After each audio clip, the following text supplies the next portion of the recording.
चलली गौरा मई गने सब पीछे लागल है। जल ढारे चलली गौरा मई गने सब पीछे लागल है।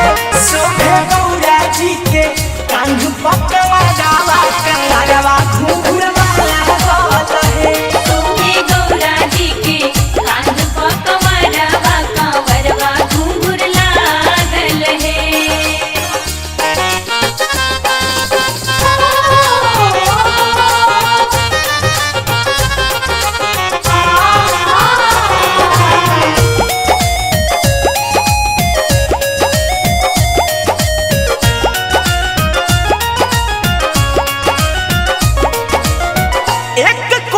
दूर जब अली कैलाश से भीजे लगल अचरा बारिश के झटास से।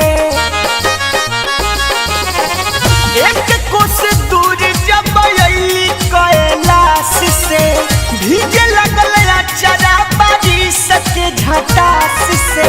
दिनों में करस नया राम चलस रोटियों में जागल है।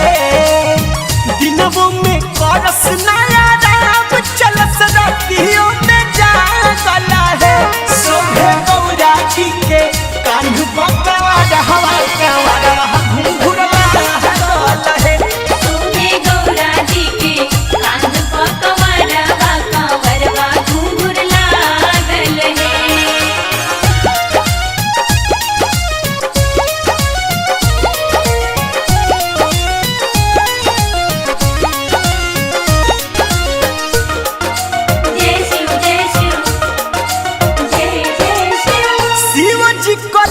स्वागत बूंद बरसा के मनवा हरसल सोझा गौरा के पाके।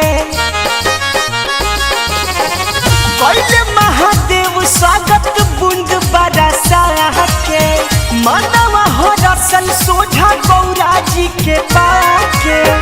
ऐसन हो प्रेम कहल गौरा चली भागल भागल है। ऐसन हो प्रेम कहली गौरा चली भागल भागल है। सोभे गौरा जी के कांध पकवा हवा कंवरवा घुंघुरवा लागल है। सोभे गौरा जी के कांध पकवा गावा कंवरवा घुंघुर लागल है। जल ढारे चलली गौरा मई गने सब पीछे लागल है। सोभे गौरा जी के कांध